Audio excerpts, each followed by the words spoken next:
శ్రీమాత్రే నమ. జయ గురు దత్తాత్రేయ నమ. ఈ వీడియోలో మనం సింహరాశి వారు జీవితంలో అదృష్టవంతులుగా మారాలి అంటే ఏ విషయంలో జాగ్రత్త తీసుకోవాలి, ఏ నియమాలు పాటించాలి అన్న విషయాన్ని ఈ వీడియోలో శాస్త్రీయ పద్ధతిలో తెలుసుకునే ప్రయత్నం చేద్దాం. సింహరాశి మరి ఆ రాశికి సింబల్గానే మనం ఆ పేరులోనే ఉంది సింహం. అంటే వీళ్ళు ఏదైనా ఉన్నత స్థాయిలో ఉండాలని, గౌరవప్రదంగా జీవితాన్ని సాగించాలని అనుకుంటూ ఉంటారు. ఎప్పుడూ కూడా మన చెయ్య పైనే ఉండాలి అన్న ధోరణిలో ఎక్కువగా కనబడుతుంటుంది. ఎంత ఇబ్బందుల్లో ఉన్నా, ఎంత కష్టాల్లో ఉన్నా ఎవరి దగ్గర కూడా ఏ విధమైనటువంటి సహాయాన్ని కూడా వీళ్ళు అర్థించరన్నమాట, అడగరు. అంటే కామన్గా వీళ్ళ దగ్గర ఉపయోగం పొందిన వాళ్ళు అనేక మంది ఉండొచ్చు. అయినప్పుడు కూడా వీళ్ళు గతంలో మన దగ్గర ఉపయోగం పొందాడు కదా, మనకి ఇది మనం ఆయనకి చేశాం కదా, ఈ సమయంలో మనం ఇది ఆయన్ని అడగొచ్చు, అయితే వాళ్ళని అడగొచ్చు అనుకుంటారు. కానీ అలాగా వీళ్ళు అడగలేరు అన్నమాట. అంటే వీళ్ళ జీవితంలో ప్రతిఫలం ఆశించకుండా హెల్ప్ చేస్తూ ఉంటారు. ఈ సింహరాశికి మరి ఇటువంటి ప్రత్యేకమైనటువంటి లక్షణాలు ఉంటాయి. చాలా వరకు వారసత్వంగా వీళ్ళ పెద్దవాళ్ళు పాటించినటువంటి సాంప్రదాయాల్ని, గౌరవాన్ని పాటించడం జరుగుతూ ఉంటుంది.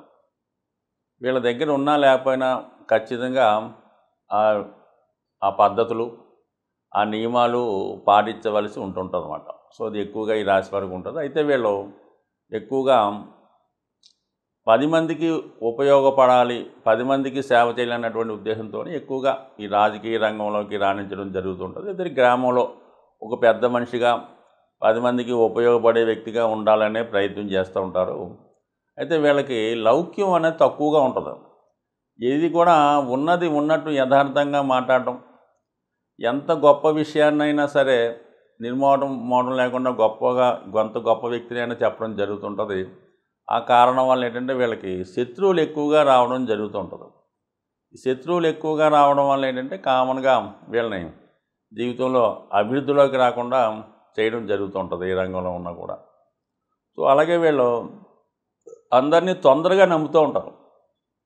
వీళ్ళ దగ్గర చేరి ఒక 4 రోజులు వీళ్ళని బాగా పొగిడి వీళ్ళు చేసిన ప్రతి పని సమర్థిస్తుంటే వాడిని సంపూర్ణంగా నమ్ముతూ ఉంటారు.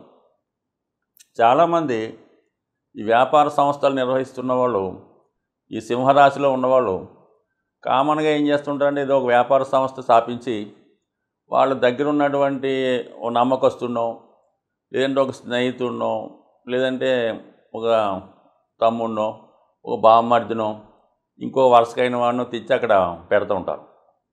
వాడు కొంతకాలం పాటు ఎక్కువగా జరిగే విషయాలు ఇవి. కొంతమందికి మనసు కష్టం కలిగించవచ్చు. కానీ సాధారణంగా వీళ్ళు నెమ్మదిగా ఈ నమ్మక ద్రోహానికి పాటుపడి మొత్తం నెమ్మదిగా సంస్థని పతనం చేసే పరిస్థితి చేస్తూ ఉంటారు అన్నమాట. అంటే మొత్తం మీద ఈ విధంగా మరి ఆ సంస్థ దివాలా తీసే విధంగా జరుగుతూ ఉంటుంది. కాబట్టి ఎప్పుడైనా సరే సింహరాశి వారు ఏ వ్యాపారం స్టార్ట్ చేసినా, ఏ పనైనా దగ్గరుండి చూసుకుంటేనే మంచిది తప్ప ఇతరులకి అప్పచెప్పడం వల్ల ఎంత దగ్గర వారినైనా ఖచ్చితంగా జీవితంలో నష్టపోవడం జరుగుతుంటుంది. కాబట్టి ముఖ్యంగా ఈ విషయం వీళ్ళు గమనించవలసి ఉంటుంది. నమ్మకమే, పనే అన్నట్టుగా ఉండాలి. అప్పుడు మాత్రమే మీరు ఒక వ్యాపారస్తుడిగా అవ్వచ్చు, ఒక సంస్థ నిర్వహించే వ్యక్తి కావచ్చు, ఒక స్వతంత్ర వృత్తి అవ్వచ్చు.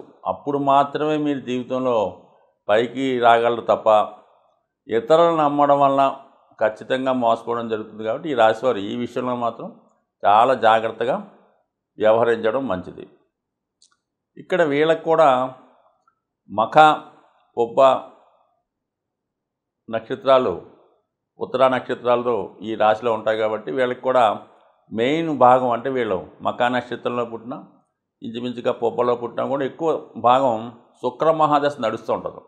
పుట్టినప్పుడు కేతు మహాదశ 1 నుంచి 7 సంవత్సరాలు ఉన్నా, దాని తర్వాత వచ్చినటువంటి 20 సంవత్సరాలు శుక్ర మహాదశ అవ్వటం వల్ల ఈ శుక్రమహాదశలో సాధారణంగా ఏమవుద్దంటే ఎవరికైతే పిల్లలకి అంటే ఇంచుగా 12 సంవత్సరాల లోపు వారికి శుక్రదశ స్టార్ట్ అవుతుందో ఆ సమయంలో వాళ్ళ తల్లిదండ్రులకి అనూహ్యంగా కలిసి రావడం, బాగా ధనం రొటేషన్ అవ్వడం, దేనికి లోటు లేకపోవడం వల్ల ఈ పిల్లల్ని కూడా బాగా గారాబంగా ధనం లోటు లేకుండా ఎక్కువ విచ్చలవిడిగా పెరగడం వల్ల ఏంటంటే వీళ్ళకి ఆ సమయంలో మనీ విలువ పెరగకపోవడం వల్ల దాని తర్వాత ఇంచుమించుగా 25 సంవత్సరాలకి ఈ దశ మారినప్పుడు కూడా వీళ్ళు అదే ధోరణిలో ఉంటూ ఎక్కువగా వీళ్ళకి పని చేయకుండా పెద్దల మీద ఆధారపడదాం అనుకునే లక్షణాలు ఎక్కువగా ఈ సింహరాశి వారిలో ఎక్కువగా కనబడుతుంటాయి అన్నమాట. ఎక్కువగా ప్రస్తుతం ఉన్నటువంటి యువతలో 25, 26, 30 సంవత్సరాలు వచ్చినా కూడా మరి తల్లిదండ్రులు ఏదో గవర్నమెంట్ ఉద్యోగస్తులు బాగా ఆదాయం సంపాదిస్తుంటారు, వీరు దాన్ని ఖర్చు పెట్టే ప్రయత్నంలోనే ఉంటారు తప్ప ఇంకోటి ఏంటంటే వీళ్ళకి ఈ చిన్నప్పుడు పెరిగినటువంటి వాతావరణం వల్ల ఏంటంటే వీళ్ళు ఒకళ్ళ దగ్గర ఉద్యోగం చేయలేరు, చిన్న చిన్న ఉద్యోగాలు చేయలేరు, పెద్ద ఉద్యోగం వీళ్ళకి రాదు. ఈ కారణం వల్ల ఏంటంటే చాలా కాలం టైం వేస్ట్ చేస్తూ ఆ పెద్ద ఉద్యోగం కోసం ఎదురు చూస్తూ ఉంటారు. ఈలోగా అది పుణ్యకాలం కూడా గడిచిపోవడం జరుగుతూ ఉంటుంది. సో ఈ కారణం వల్ల ఏంటంటే వీళ్ళు చాలా వరకు 35, 36, 40 సంవత్సరాలు వచ్చేదాకా లైఫ్లో సెటిల్ అవ్వలేకపోతుంటారు. కొంతమందికి పెళ్ళై పిల్లలు పుట్టినా కూడా అన్సెటిల్గా ఉన్నవాళ్ళు ఈ సింహరాశిలో ఉంటారు. అదే మరి కొంతమంది బాధ్యతాయుతంగా మరి తొందరగానే మరి 25, 26 సంవత్సరాలకి ఉద్యోగంలో చేరి అంచెలంచెలుగా ఎదిగే వాళ్ళు కూడా జాతకంలో ఎక్కువగా ఉంటారు. అంటే ఎక్కువగా మన అనుభవంలో కానీ మనకు తెలిసింది ఏంటంటే ఈ సింహరాశిలో ఎవరైతే ఉన్నత స్థాయి కుటుంబంలో డబ్బులున్న కుటుంబంలో జన్మించారో వాళ్ళు ఖచ్చితంగా జీవితంలో ఎక్కువ భాగం వేస్ట్ చేసి 40 సంవత్సరాల దాకా 36, 38 దాకా కూడా జీవితాన్ని వేస్ట్ చేసి పెద్దలు ఇచ్చిన ఆస్తిని నెమ్మదిగా సంపూర్ణంగా అది జీరో వచ్చేదాకా కూడా ఖర్చు పెట్టి పాడు చేసి అనొచ్చు, ఖర్చు పెట్టచ్చు అనొచ్చు, ఇంకోటి అనొచ్చు. దాని తర్వాత మరి ఇబ్బందులు పడడం, దాని తర్వాత లైఫ్ విధానం వేరుగా ఉంటుంది, అది జరుగుతూ ఉంటుంది.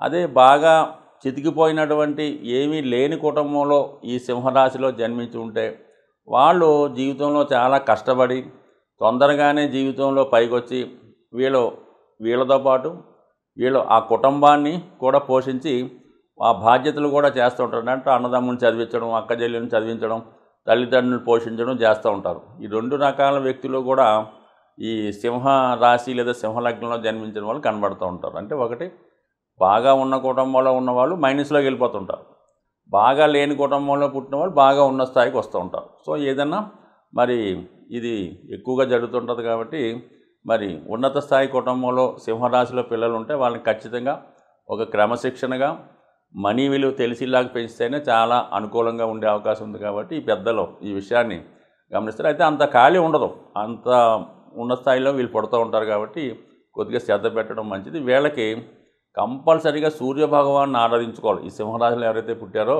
వీళ్ళు ప్రతిరోజు సూర్య నమస్కారం చేసుకోవాలి, సూర్యభగవాన్ని పూజించాలి. వీలైతే ఆదివారం రోజు నియమంగా ఉండే ప్రయత్నం చేయాలి. అది ఏ కమ్యూనిటీలో ఉన్నా కూడా ఆదివారం నియమంగా ఉండడం వల్ల ప్రతి వారానికి వాళ్ళు ఇంప్రూవ్మెంట్ రావడం జరుగుతూ ఉంటుంది. సో వీళ్ళు ఎట్టి పరిస్థితుల్లో కూడా మకర కుంభరాశుల వారితో వివాహం అన్నది 99% చేసుకోకుండా ఉండడమే మంచిది, అది ముఖ్యంగా గమనించాలి. దాని తర్వాత ఏంటంటే వీళ్ళు ఏ పనైనా దగ్గరగా ఉండి చూసుకోవడం మంచిది. వీళ్ళకి అదృష్టాన్ని ఇచ్చే సంఖ్య 1, దాని తర్వాత 9. సో అలాగే వైట్ కలరు, గోల్డెన్ షేడ్స్ కలిసి వస్తాయి. ఆదివారం రోజు ఏ పని చేసినా కూడా బాగా కలిసి వచ్చే అవకాశం ఉంది. దాని తర్వాత మంగళవారం కూడా అనుకూలంగా ఉంటుంది, గురువారం రోజు కూడా మంచి రోజు. వీళ్ళు ఎక్కువగా మరి సూర్యనారాయణమూర్తిని అలాగే విష్ణుమూర్తిని పూజించడం మంచిది.